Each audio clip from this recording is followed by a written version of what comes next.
Hello दोस्तों, नमस्कार। Sociology पाठशाला यूट्यूब चैनल पे आप सभी का स्वागत है।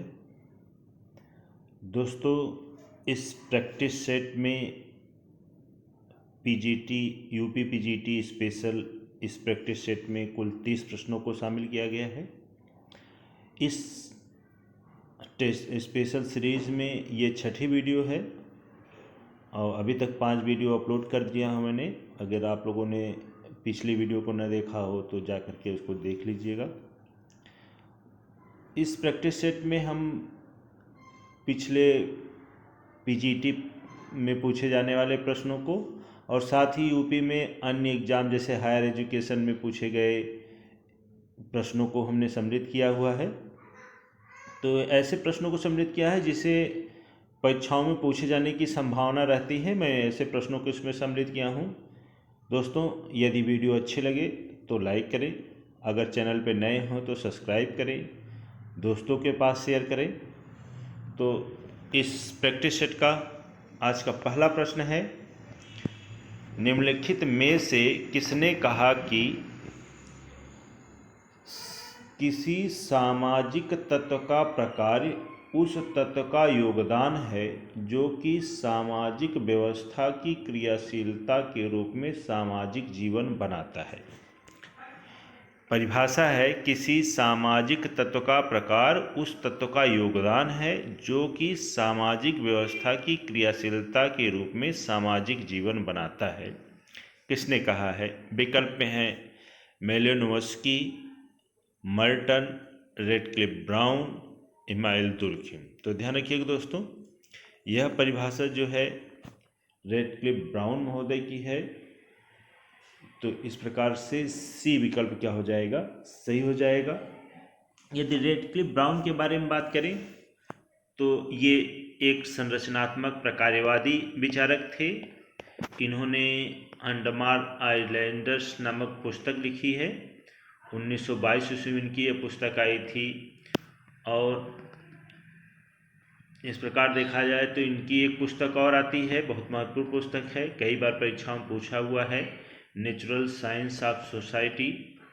यह भी इनकी पुस्तक है। और इन्होंने समाजशास्त्र को एक प्राकृतिक विज्ञान माना है। तो यह भी पूछा जाता है कि समाजशास्त्र को किसने प्राकृतिक विज्ञान के रूप में बताया है या माना है? तो ये रेडक्लिफ ब्राउन है। तो यह भी पीजीटी में कई बार पूछा हुआ प्रश्न है, तो आप लोग इसको भी नोट डाउन कर लीजिएगा। तो इस प्रकार से इसमें सी विकल्प से हो जाएगा। दूसरा प्रश्न है, the theory of social structure. पुस्तक का नाम है the theory of social structure. पुस्तक के लेखक कौन है? Karl Popper, Radcliffe Brown, S F. Nadel, Levi Strauss. तो ध्यान रखिएगा दोस्तों, the theory of social structure S F. Nadel महोदय की है। तो इस प्रकार से सी विकल्प सही हो जाता है। एक पुस्तक और आती है, social theory and social structure, Merton की है। तो दोनों में आप लोग कंफ्यूज न होइएगा। Social theory and social structure Merton की पुस्तक है, जबकि the theory of social structure ये 1957 ईस्वी में पुस्तक आई थी, एस.एफ. नाडेल महोदय की है। और एस.एफ. नाडेल जो है संरचनावादी सिद्धांतकार माने जाते हैं। इन्हीं की पुस्तक है the theory of social structure. अगला प्रश्न है, तीसरा प्रश्न, नगरीकरण के संयोजनात्मक सिद्धांत का संबंध है। नगरीकरण के संदर्भ में संयोजनात्मक सिद्धांत किसने दिया है? ये पूछा हुआ है। विकल्प में है गैने, गेटेल से, के जुंग से, मेरिल से। तो ध्यान रखिएगा, नगरीकरण का संयोजनात्मक सिद्धांत जो है गैने महोदय ने दिया है। तो इस प्रकार से ए विकल्प क्या हो जाएगा? सही हो जाएगा। अगला प्रश्न है, चौथा प्रश्न, निम्नलिखित में से संघर्ष के प्रकारों पर किसने लिखा है? दोस्तों, आप लोग साथ साथ प्रश्नों को गेस करते रहें कि क्या होगा, फिर लास्ट में अपना आकलन कीजिए कि आप किस स्थिति में हैं, क्योंकि ये पीजीटी में पूछे जाने वाले प्रश्न हैं। इस आधार पे अगर आप 95% क्वेश्चन नहीं कर रहे हैं तो आपको तैयारी करने की ज़रूरत है। कम से कम 95% तो क्वेश्चन होने ही चाहिए। तो आप लोग अब स्वयं से मूल्यांकन भी कर सकते हैं, साथ साथ आप लोग गेस करते रहिए कौन सा ऑप्शन सही होगा। तो प्रश्न है, निम्नलिखित में से संघर्ष के प्रकारों को किसने लिखा हुआ है? ये पूछा हुआ है। कार्ल मार्क्स, राल्फ डेहरनडॉर्फ, जॉर्ज सीमेन, लेविस कोजन। तो ध्यान रखिएगा दोस्तों, संघर्ष का प्रकारवादी सिद्धांत जो है लेविस कोजर महोदय ने दिया था। तो इस प्रकार से डी विकल्प क्या हो जाएगा? सही हो जाएगा। लेविस कोजर के बारे में अगर बात करें, इन्होंने बताया कि समाज में संघर्ष से समूह के अंदर एकता आती है। ऐसे समझिए, जैसे मान लीजिए किसी परिवार में कई सदस्य हैं, उनके बीच में छोटे मोटे विवाद होते रहते हैं। तो विवाद चल रहा हो, किंतु उस परिवार का किसी दूसरे परिवार के या किसी बाहरी व्यक्ति से जब संघर्ष होता है तो परिवार के समस्त सदस्य मिल करके सामने सभी समस्याओं का सामना करते हैं। या लड़ाई झगड़ा सामने वाले से हो जाए, किसी दूसरे पर्सन से, एक गांव के दूसरे व्यक्ति से या किसी दूसरे समूह से, तो फिर सभी लोग मिल करके उसका सामना करते हैं। तो इस प्रकार से संघर्ष के माध्यम से समूह के अंदर एकता आती है। तो इसी को संघर्ष का प्रकारवाद कहा जाता है। ये लेविस कोजर महोदय का है। और तो इस प्रकार से डी विकल्प क्या हो जाता है? सही हो जाता है। अगला प्रश्न है, निम्नलिखित समाजशास्त्रियों में से कौन अंतःक्रियात्मक सिद्धांत से संबंधित है? कौन अंतःक्रियात्मक सिद्धांत संबंधी विचारक हैं या समाजशास्त्री हैं? T B. Bottomore, George Simmel, L T. Hobhouse, Ogburn एवं नीमकॉफ। सॉरी दोस्तों, W.F. आगबन, केवल आगबन है, नीमकॉफ नहीं है ये इसमें। तो पांचवें का उत्तर आप लोग बताइएगा। अंतःक्रियात्मक सिद्धांत किसने दिया है? कौन से समाजशास्त्री अंतःक्रियात्मक सिद्धांत से संबंधित हैं? तो ध्यान रखिएगा दोस्तों, जॉर्ज सीमेल स्वरूपात्मक संप्रदाय के जनक माने जाते हैं। यही अंतःक्रियात्मक सिद्धांत से संबंधित विद्वान हैं। तो इस प्रकार से बी विकल्प क्या हो जाएगा? सही हो जाएगा। अगला प्रश्न है, छठा प्रश्न, किसके संदर्भ में विजातीय विवाह को सजाती विवाह माना जाएगा?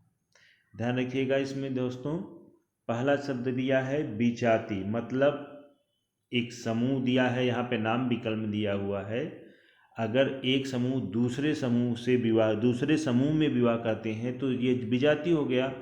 तो एक समूह का दूसरे समूह में विवाह करने के कौन से समूह को हम सजातीय कहेंगे? सजाती विवाह माना जाएगा। तो फिर से समझ लीजिएगा दोस्तों, इसमें कुछ समूहों के नाम दिए हुए हैं विकल्प में, जैसे गोत्र है, सपिंड है, प्रजाति है, प्रतिष्ठा है। एक समूह का अपने समूह में ही विवाह करना सजाती विवाह कहा जाता है, किंतु एक समूह का दूसरे समूह में विवाह करना विजाती विवाह कहा जाता है। तो यहाँ पे पूछ रहा है कि कौन सा विजाती विवाह, मतलब अपने समूह से दूसरे समूह में विवाह करेंगे तो भी सजातीय कहा जाएगा। तो इसमें दिया हुआ है गोत्र। तो ध्यान रखिएगा, गोत्र, सपिंड, प्रजाति, प्रतिष्ठा। तो इसमें गोत्र, अपने गोत्र से दूसरे गोत्र में विवाह करना सजाती विवाह माना जाता है। तो इस प्रकार से ए विकल्प क्या हो जाएगा? सही हो जाएगा। गोत्र विजाति विवाह को सजाती विवाह माना जाता है। तो इस प्रकार से ए विकल्प क्या हो जाएगा? सही हो जाएगा। अगला प्रश्न है कार्ल मैनहीम का आइडियोलॉजी ऑफ यूटोपिया। ध्यान रखिएगा, विद्वान का नाम है कार्ल मैनहीम। इनकी पुस्तक है आइडियोलॉजी ऑफ यूटोपिया। कई बार परीक्षाओं में पूछा हुआ प्रश्न है कि आइडियोलॉजी ऑफ यूटोपिया पुस्तक किसकी है, तो कार्ल मैनहीम। तो एक क्वेश्चन तो आप लोग यहीं से नोट कर लीजिएगा, आइडियोलॉजी ऑफ यूटोपिया पुस्तक किसकी है, तो कार्ल मैन की। अब यहाँ पे प्रश्न पूछा हुआ है कि इस पुस्तक में किस उपागम का प्रतिनिधित्व करता है, मतलब इस पुस्तक में किस उपागम का उपयोग किया गया है। प्रकार्यवादी उपागम, मार्क्सवादी उपागम, प्रकार्यवादी एवं मार्क्सवादी उपागम, बेबरवादी उपागम। तो ध्यान रखिएगा दोस्तों, कार्ल मैनहीम महोदय जो हैं एक मार्क्सवादी उपागम के से संबंधित विद्वान हैं। इस प्रकार से बी विकल्प क्या हो जाएगा, सही हो जाएगा। कार्ल मैनहीम जो है आइडियोलॉजी ऑफ यूटोपिया मार्क्सवादी उपागम का प्रयोग करते हुए अध्ययन करके इस पुस्तक की रचना की है। तो इस प्रकार से बी विकल्प सही हो जाएगा। अगला प्रश्न है समाज एवं सामाजिक संरचना का प्रकार्यवादी दृष्टिकोण। ध्यान रखिएगा दोस्तों, पूछा है समाज तथा सामाजिक संरचना का प्रकार्यवादी दृष्टिकोण सबसे पहले किसने अभिव्यक्त किया। विकल्प में है Emile Durkheim, टालकट Parsons, Merton, Herbert Spencer. तो ध्यान रखिएगा दोस्तों, सामाजिक संरचना की बात करेंगे सबसे पहली बात किसने प्रयोग किया था, तो स्पेंसर महोदय ने। प्रकार की बात सबसे पहली बात किसने किया था, तो स्पेंसर ने। लेकिन साथ साथ संरचना और प्रकार का सामाजिक संरचना का प्रकार्यवादी दृष्टिकोण सबसे पहली बार किसने प्रस्तुत किया था, तो वह थे इमाइल दुर्खिम महोदय। तो इस प्रकार से ए विकल्प सही हो जाएगा। फिर से समझ लीजिए एक बार, यदि सामाजिक संरचना की बात करेंगे कि सबसे पहले किसने प्रयोग किया था, तो इस हर्बर्ट स्पेंसर महोदय ने किया था। सामाजिक प्रकार की बात सबसे पहली बात किसने किया था, तो स्पेंसर महोदय ने किया था। किंतु सामाजिक संरचना का प्रकारवादी दृष्टिकोण सबसे पहली बार कोई प्रयोग किया था, तो इमाइल दुर्खिम महोदय ने किया था। तो इस प्रकार से इस प्रश्न में ए विकल्प सही होगा। अगला प्रश्न है सामाजिक विनिमय सिद्धांत का प्रतिपादन किसने किया। सामाजिक विनिमय सिद्धांत बहुत इजी प्रश्न है, आप लोग जवाब देते रहिएगा साथ में। कार्ल मार्क्स, पीटर ब्लाउ, अल्फ्रेड सूज, लेवी स्ट्रास। तो ध्यान रखिएगा, सामाजिक विनिमय सिद्धांत सबसे पहली बार किसी ने प्रयोग किया था, तो पीटर ब्लाउ महोदय ने किया था। तो इस प्रकार से बी विकल्प क्या हो जाएगा, सही हो जाएगा। अगला प्रश्न है नाडेल के मतानुसार निम्नलिखित में से कौन एक सामाजिक संरचना का उत्पत्ति स्थान है। सामाजिक संरचना के लिए सबसे महत्वपूर्ण नाडेल द्वारा क्या माना गया है, परिस्थिति व्यवस्था, भूमिका व्यवस्था, सामाजिक व्यवस्था, जैविकी व्यवस्था। तो ध्यान रखिएगा, नाडेल ने सामाजिक संरचना की व्याख्या करते समय बताया कि भूमिका व्यवस्था सबसे महत्वपूर्ण होती है, इसी के माध्यम से सामाजिक संरचना का निर्माण होता है। तो इस प्रकार से बी विकल्प क्या हो जाएगा, सही हो जाएगा। दोस्तों, यदि वीडियो आप लोगों को अच्छी लग रही हो तो चैनल को सब्सक्राइब करें और वीडियो को लाइक करें, दोस्तों के पास शेयर करें। इससे हमारा मोटिवेशन बढ़ता है। साथ साथ हमारी इस वीडियो को यूट्यूब द्वारा अन्य साथियों के पास भेजता है, तो आप लोग थोड़ा इस वीडियो को लाइक करेंगे तो हमें अच्छा लगेगा। अगला प्रश्न है राल्फ डेहरनडॉर्फ का संघर्ष का सिद्धांत किस पर पूर्णतया आधारित है। राल्फ डेहरनडॉर्फ महोदय संघर्षवादी सिद्धांतवेत्ता है, इन्होंने किस पे बल दिया है? सत्ता के संबंध पर, वर्ग के संबंध पर, जातियों के संबंध पर, प्रजातीय संबंधों पर।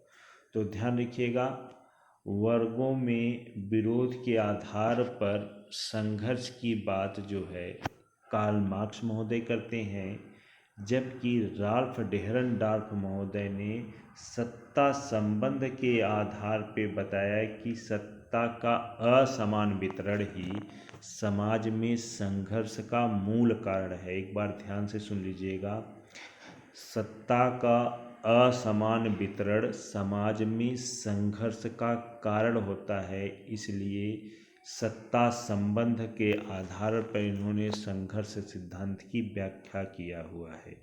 तो इस प्रकार से ए विकल्प क्या हो जाएगा? सही हो जाएगा। अगला प्रश्न है, विवाह जो है शिशु उत्पादन एवं अनुरक्षण हेतु एक अनुबंध है। विवाह की परिभाषा किसने दिया है? यह परिभाषा किसके द्वारा दी गई है? विवाह की परिभाषा है कि विवाह शिशु उत्पादन और अनुरक्षण हेतु एक अनुबंध है। ये परिभाषा किसकी है? Emile Durkheim, McDougall, Malinowski, Westermarck. तो ध्यान रखिएगा दोस्तों, विवाह की यह परिभाषा कई बार परीक्षाओं में पूछा हुआ है। तो यह परिभाषा जो है मेलिनोव्स्की महोदय की है। तो इस प्रकार से सी विकल्प क्या हो जाएगा? सही हो जाएगा। मेलिनोव्स्की महोदय कहते हैं कि विवाह शिशु उत्पादन यानी पुत्र की या पुत्री की उत्पत्ति और उसका अनुरक्षण हेतु एक अनुबंध है। तो इस प्रकार से सी विकल्प क्या हो जाएगा? सही हो जाएगा। अगला प्रश्न है, यह किसने कहा कि ज्ञान कभी सकल नहीं होता? ज्ञान हमेशा प्रतियोगी होता है, दूसरे ज्ञान से इसका संघर्ष होता है। ज्ञान की बात कर रहे हैं कि ज्ञान कभी पूर्ण नहीं होता, सकल नहीं होता। ज्ञान हमेशा प्रतियोगी होता है, दूसरे ज्ञान से इसका संघर्ष होता है। तो ध्यान रखिएगा, इसमें तीन चीज़ें हैं। कभी कभी एक ही चीज़ पूछ सकता है, किसने कहा ज्ञान कभी सकल नहीं होता, या कभी पूछ जाता है कि ज्ञान हमेशा प्रतियोगी होता है, किसने कहा है। ज्ञान से इनका संघर्ष, एक ज्ञान का दूसरे ज्ञान से संघर्ष होता है, ये किसने कहा है। तो तीनों भी बन सकते हैं और एक भी क्वेश्चन इससे पूछा गया है तो ये भी क्वेश्चन बनते हैं। विकल्प में है Fredric Jameson, Anthony Giddens, S F. Saussure, J F. Lyotard. तो ध्यान रखिएगा, ज्ञान की एक कभी सकल नहीं होता ऐसी परिभाषा विशेषता बताने वाले, ज्ञान के बारे में कहने वाले लियोटार्ड महोदय हैं। तो इस प्रकार से डी विकल्प क्या हो जाएगा? सही हो जाएगा। अगला प्रश्न है, लेविस्ट्रास ने इस बात पर बल दिया है कि विनिमय के प्रतिमान विनियमित होते हैं। लेविस्ट्रास महोदय ने विनिमय के संदर्भ में ये बात कहा कि विनिमय प्रतिमान विनियमित होते हैं। किसके द्वारा? समाज के मानक और मूल्यों द्वारा, समाज की संरचना और प्रकारों द्वारा, समाज की आर्थिक व्यवस्था द्वारा, समाज की राजनीतिक व्यवस्था द्वारा। तो ध्यान रखिएगा, विनिमय सिद्धांत में लेविस्ट्रास महोदय यह कहते हैं कि समाज के मानक और मूल्य जो है समाज के विनिमय के नियम को तय करते हैं। समाज के मानक मूल्यों द्वारा ही समाज में विनिमय के नियम तय किए जाते हैं। तो इस प्रकार से ए विकल्प क्या हो जाएगा? सही हो जाएगा। समाज के मानक और मूल्यों द्वारा निर्धारित होते हैं। अगला प्रश्न है, एकीकृत शिशु विकास सेवा कार्यक्रम ICDSP अपनाया गया था। एकीकृत शिशु विकास सेवा कार्यक्रम कब अपनाया गया था, ये प्रश्न पूछा हुआ है। तो पीजीटी में ऐसे क्वेश्चन बनते हैं। जिसमें सन पूछा जाता है या डेट पूछा जाता है, कोई कार्यक्रम कब अपनाया गया था। कभी कभी ये भी पूछ दिया जाता है किस उद्देश्य से अपनाया गया था। तो इसमें एकीकृत शिशु विकास सेवा कार्यक्रम यानी शिशुओं की देखभाल करना, उनके विकास के लिए योजनाएं चलाई गई थी। मातृत्व और बच्चों को क्या दिया जाए खाने पीने में कि इनका अच्छे से विकास हो सके। तो यह योजना कब चलाई गई थी? 1964 में, 1971 में, 1974 में, 1977 में। तो ध्यान रखिएगा दोस्तों, एकीकृत शिशु विकास सेवा कार्यक्रम जो है वो 1974 ईस्वी में प्रारंभ की गई थी। तो इस प्रकार से सी विकल्प क्या हो जाएगा? सही हो जाएगा। अगला प्रश्न है, निम्नलिखित में से समाजशास्त्र की कौन सी शाखा व्यक्तियों द्वारा प्रतिदिन की क्रियाओं का अर्थ लगाने के लिए प्रयोग किए गए सामान्य बुद्धि परक पद्धति का उपयोग करती है? ये पूछा हुआ है कि कौन सी ऐसी पद्धति है जो व्यक्तियों की दिन प्रतिदिन की क्रियाओं का अर्थ लगाते हैं और प्रयोग किए गए सामान्य बुद्धि परक पद्धति का प्रयोग करते हैं। वो कौन सी पद्धति है? तो प्रघटना शास्त्र, निर्जाति पद्धति शास्त्र, उत्तर आधुनिकता या प्रतीकात्मक अंतःक्रियावाद। तो ध्यान रखिएगा, व्यक्तियों द्वारा दिन प्रतिदिन की क्रियाओं का अर्थ लगाने के लिए प्रयोग किए गए सामान्य परक पद्धति का प्रयोग जो है निर्जात पद्धति शास्त्र द्वारा किया जाता है। तो इस प्रकार से बी विकल्प क्या हो जाएगा? सही हो जाएगा। अगला प्रश्न है, द हिस्ट्री ऑफ सेक्सुअलिटी नामक पुस्तक किसने लिखी? पुस्तक का नाम है द हिस्ट्री ऑफ सेक्सुअलिटी। पुस्तक किसके द्वारा रचित है? जोगन हैबरमास, जीन बोल्डेलार्ड, पियरे बोर्दियू, मिशेल फोको। तो ध्यान रखिएगा दोस्तों, मिशेल फोको द्वारा लिखी गई पुस्तक है द हिस्ट्री ऑफ सेक्सुअलिटी। तो इस प्रकार से डी विकल्प क्या हो जाएगा? सही हो जाएगा। अगला प्रश्न है, मनसबदारी प्रथा के संदर्भ में गलत कथन को चुनिए। मनसबदारी प्रथा चलती थी स्वतंत्रता से पूर्व जब मुस्लिम शासन काल था, तब उस समय मनसबदारी, फिर अंग्रेजों द्वारा भी इसको लागू किया गया था मनसबदारी प्रथा। तो पूछ रहा है इसमें कौन सा कथन गलत है, इसके बारे में, मनसबदारी प्रथा के बारे में कौन सा कथन गलत है? यह एक नौकरशाही प्रथा थी, यह हस्तांतरित या विलोपित किए जाने वाली प्रथा नहीं थी, यह भूसंपत्ति आधारित प्रथा नहीं थी, इस प्रथा का कार्यक्षेत्र सीमित था। तो ध्यान रखिएगा दोस्तों, पहला चीज़ ये दिया है कि लास्ट में डी ऑप्शन में दिया हुआ है कि इस प्रथा का कार्यक्षेत्र सीमित था। तो ये बात सत्य है कि यह पूरे भारत में लागू नहीं थी, कुछ ही क्षेत्रों में इस प्रथा का प्रयोग किया गया था। तो यह विकल्प सही है। फिर दिया हुआ है इसके ऊपर सी वाले ऑप्शन पे कि यह भू संपत्ति आधारित प्रथा नहीं थी। तो यह भी बात सही है कि यह भू संपत्ति पर आधारित व्यवस्था नहीं थी,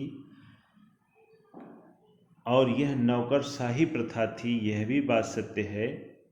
तो इस प्रकार से यह लिखा हुआ है कि एक हस्तांतरित या विलोपित किए जाने वाली प्रथा नहीं थी। यह क्वेश्चन गलत है, क्योंकि मनसबदार जो हैं बदलते रहते थे, या फिर मनसबदारी प्रथा को समाप्त भी किया जा सकता था। तो इस प्रकार से बी विकल्प क्या हो जाएगा? सही हो जाएगा कि मनसबदारी प्रथा के द्वारा, मनसबदारी प्रथा जो है हस्तांतरित एवं विलोपित की जाने वाली प्रथा थी। तो इस प्रकार से बी विकल्प क्या हो जाएगा? सही हो जाएगा। अगला प्रश्न है, structure and function in primitive society. Structure and function in primitive society पुस्तक के लेखक कौन हैं? Anthony Giddens, Michel फोको, George रिट्जर, Radcliffe brown. तो ध्यान रखिएगा दोस्तों, structure and function in primitive society यह पुस्तक कई बार परीक्षाओं में पूछी गई है। बहुत महत्वपूर्ण पुस्तक है। यह पुस्तक जो है रेडक्लिफ ब्राउन महोदय की है, तो इस प्रकार से डी विकल्प क्या हो जाएगा, सही हो जाएगा। रेडक्लिफ ब्राउन महोदय ने लिखा है the structure and function in primitive society. अगला प्रश्न है, निर्जात पद्धति शास्त्र की विषय वस्तु है। निर्जात पद्धति शास्त्र, अभी ऊपर भी मैंने बताया इसके बारे में। निर्जात पद्धति शास्त्र की विषय वस्तु क्या है, सामाजिक घटनाओं का अर्थ, अंतःक्रिया की प्रक्रिया जिसके द्वारा अर्थ संप्रेषित एवं अंतः प्रेषित होते हैं, वे माध्यम जिसके द्वारा अर्थ संप्रेषित एवं अंतः प्रेषित होते हैं, उपरोक्त में से कोई नहीं। तो ध्यान रखिएगा, निर्जात पद्धति शास्त्र जो होती है, अंतःक्रिया की प्रक्रिया जिसके द्वारा अर्थ संप्रेषित एवं अंतः संप्रेषित होते हैं कहलाता है। तो इस प्रकार से बी विकल्प क्या हो जाएगा, सही हो जाएगा।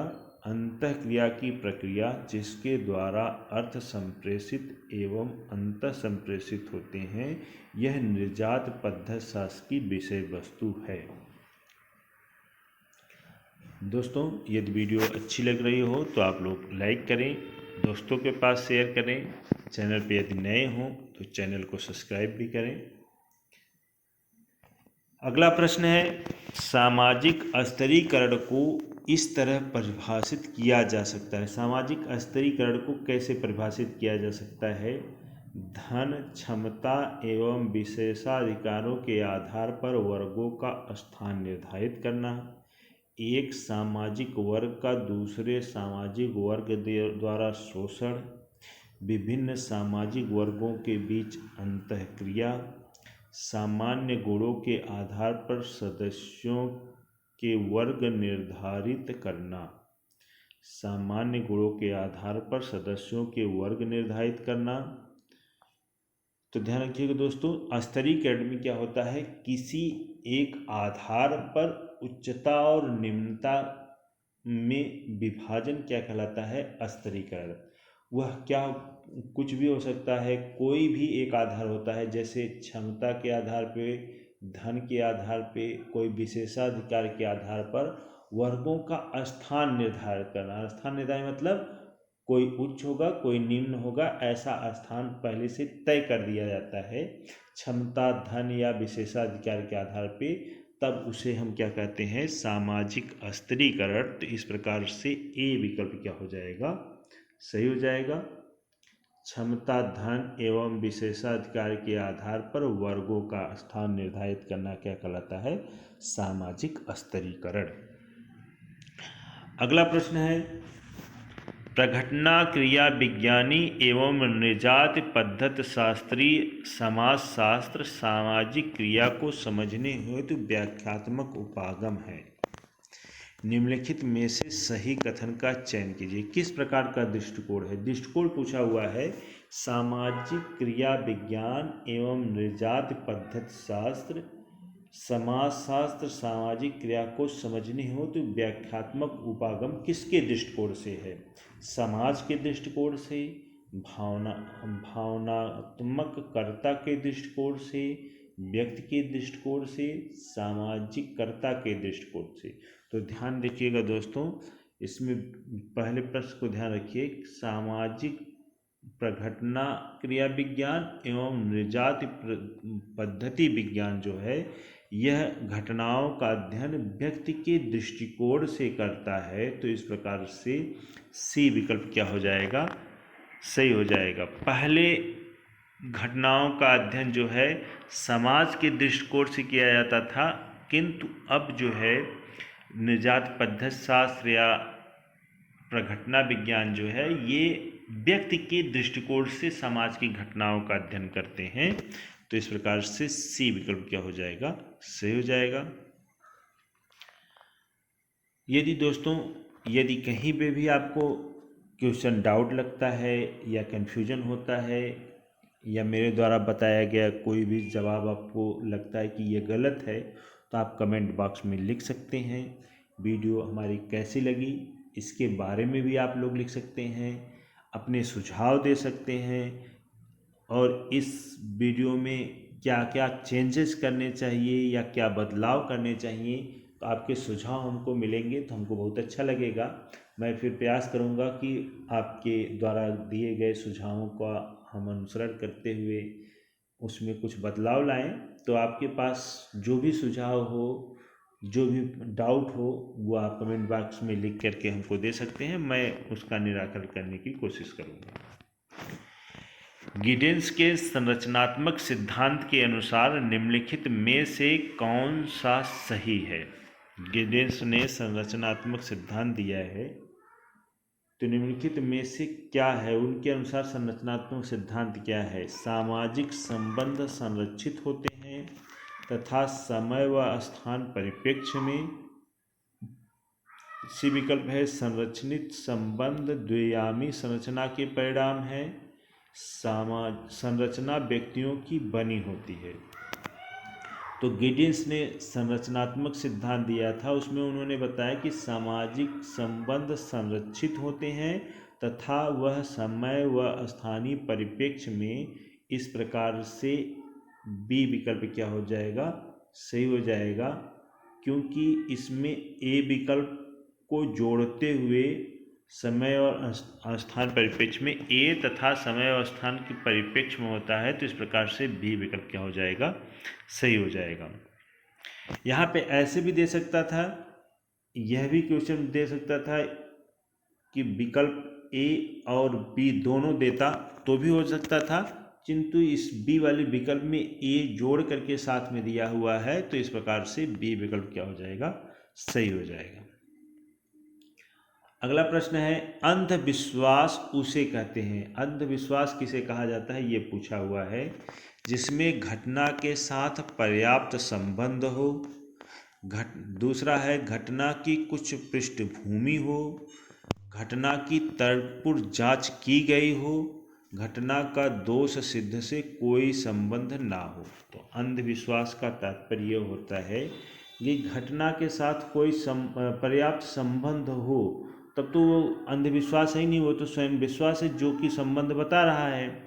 घटना की कुछ पृष्ठभूमि हो, यह भी बात सही है, इसमें विश्वास किया जाता है, यह अंधविश्वास नहीं कहा जाएगा। घटना की तर्कपूर्ण जांच की गई हो, जिसकी जांच कर दी जाती है, वो अंधविश्वास नहीं, वो तो हकीकत होता है। तो इस प्रकार से घटना का दोषपूर्ण सिद्ध से कोई संबंध न हो, इसे हम क्या कहेंगे? अंधविश्वास कहेंगे। यानी कि कोई भी घटना के बारे में हम बता रहे हैं जिसका वास्तविकता से कोई लेना देना न हो, कोई संबंध न हो, तो इसे अंधविश्वास कहा जाता है। अगला प्रश्न है, किस संरचनात्मक प्रक्रियात्मक सिद्धांत में साम्य की अवधारणा?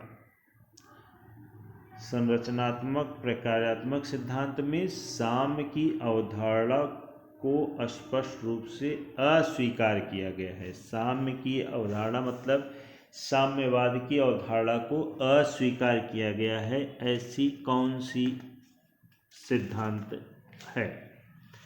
ध्यान रखिएगा दोस्तों। प्रकार्यवाद, दूसरा है नव प्रकार्यवाद, तीसरा है संरचनावाद, चौथा है नव संरचनावाद। तो ध्यान रखिएगा दोस्तों, साम्य की अवधारणा को नकारने की बात जो है नव प्रकार्यवाद के अंतर्गत किया जाता है, तो इस प्रकार से बी विकल्प क्या हो जाएगा? सही हो जाएगा। अगला प्रश्न है, the social construction of reality. पुस्तक बहुत महत्वपूर्ण पुस्तक है, कई बार परीक्षाओं में पूछा है, संभवतः ये तो दोहराव हो गया, अभी पिछली वाली वीडियो में भी यह प्रश्न आ गया था, पर विकल्प चेंज है, क्योंकि पिछली बार वीडियो में सभी सिंगल नाम थे, एक डबल नाम था, और इसमें सभी डबल नाम दिया हुआ है। ये परीक्षाओं में पूछे हुए प्रश्न है, मैंने उसी को यहाँ पे लिया हुआ है। The social construction of reality पुस्तक के लेखक कौन है?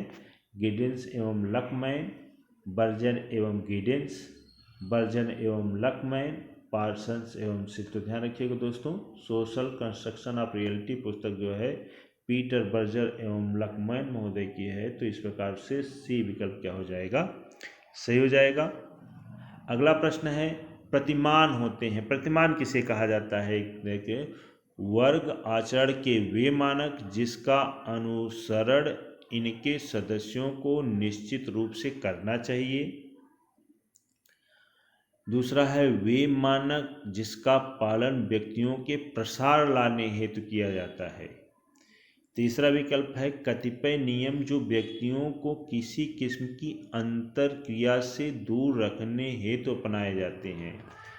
और डी विकल्प है वे व्यक्तियों के आचरण पद्धति के विपरीत कार्य करते हैं। तो ध्यान रखिएगा, व्यक्तियों के आचरण पद्धति के जो विपरीत करते हैं वो प्रतिमान नहीं कहे जाते। दूसरा पूछा है कतिपय नियम जो व्यक्तियों को किसी किस्म की अंतःक्रिया से दूर रखता है। ये भी बात गलत है, क्योंकि अंतःक्रिया से दूर रखेगा तो यह जरूरी नहीं कि वह प्रतिमान ही हो। प्रतिमान मुझे कुछ अनुसरण करने की बात करते हैं, हमेशा प्रतिमान दूर रखने की बात नहीं करता है। बी विकल्प में है वे मानक जिसका पालन व्यक्तियों के प्रसार लाने हो। तो प्रसार मतलब क्या होता है? एक जगह से दूसरी जगह पर फैलाने की बात करता हो। तो प्रतिमान व्यक्तियों को प्रसार लाने की क्या जरूरत है? तो इस प्रकार से वर्ग आचरण वे मानक जिसका अनुरक्षण उनके सदस्यों को निश्चित रूप से करना चाहिए वो प्रतिमान कहलाते हैं। तो ए विकल्प क्या हो जाएगा? सही हो जाएगा। अगला प्रश्न है विनिमय सिद्धांत को निर्मित करने का श्रेय किसको जाता है? ध्यान रखिएगा, प्रतीकात्मक विनिमय अभी मैंने बताया था, विनिमय सिद्धांत प्रतीकात्मक विनिमय तो पीटर ब्लाउ महोदय ने दिया था। विनिमय सिद्धांत को निर्मित करने का श्रेय किसको जाता है? विकल्प में है फ्रेजर, मेलिनोवस्की, लेविस्ट्रास, होमस। तो ध्यान रखिएगा, विनिमय सिद्धांत जो है फ्रेजर महोदय ने दिया हुआ है। तो ए विकल्प क्या हो जाएगा? सही हो जाएगा। विनिमय सिद्धांत जेम्स फ्रेजर और प्रतीकात्मक विनिमय की बात करेंगे तो पीटर ब्लाउ। अगला प्रश्न है कोलिंस का संघर्ष सिद्धांत बहुत हद तक प्रभावित है। कोलिंस का सिद्धांत जो है किससे प्रभावित होकर कोलिंस ने सिद्धांत दिया था? मैक्स वेबर एवं इमानुएल दुर्खिम से, प्रघटना विज्ञान एवं नवजात पद्धति विज्ञान से, कार्ल मार्क्स एवं राल्फ डेहरनडॉर्फ से, प्रकार्यवाद एवं नव प्रकार्यवाद से। तो ध्यान रखिएगा दोस्तों, कोलिंस जो है संघर्ष का सिद्धांत देते हैं और इनके संघर्ष में मैक्स वेबर और इमानुएल की झलक दिखती है। तो ये इमानुएल दुर्खिम और मैक्स वेबर से प्रभावित थे। तो ए विकल्प क्या हो जाएगा? सही हो जाएगा। अगला प्रश्न है और इस प्रैक्टिस सेट का ये लास्ट प्रश्न है। दोस्तों यदि वीडियो अच्छी लगी हो तो लाइक करें, चैनल पे नए हैं तो सब्सक्राइब करें। यदि कोई सुझाव हो, कोई क्वेरी हो तो आप लोग बेझिझक कमेंट में लिख सकते हैं। विज्ञान की तरह जादू में एक मौलिक कारणबद्धता अधिग्रहित होती है, एक मौलिक तर्क बुद्धि परकता उपस्थित रहती है, सत्य का एक मौलिक तत्व उपस्थित रहता है, उपरोक्त में से कोई नहीं। तो ध्यान रखिएगा दोस्तों, विज्ञान की तरह विज्ञान जिस प्रकार से होता है उसी तरह का जादू में एक मौलिक कारणबद्धता अधिग्रहित रहती है। तो इस प्रकार से ए विकल्प क्या हो जाएगा? सही हो जाएगा। विज्ञान में जो है मौलिक कारणबद्धता रहती है, मतलब विज्ञान में भी जो भी क्रियाएं घटित होती है उसके पीछे क्या होती है? मौलिक कारण होते हैं। उसी तरीके से जादू में भी जो घटनाएं घटित होती हैं एक मौलिक कारणबद्धता होती है। तो इस प्रकार से ए विकल्प क्या हो जाएगा? सही हो जाएगा। इस प्रैक्टिस के 30 प्रश्न पूर्ण हुए। आप लोगों को वीडियो अच्छी लगी हो तो लाइक करें, चैनल को सब्सक्राइब करें। कोई सुझाव हो तो आप लोग कमेंट बॉक्स में दे सकते हैं। धन्यवाद। जय हिंद, जय भारत।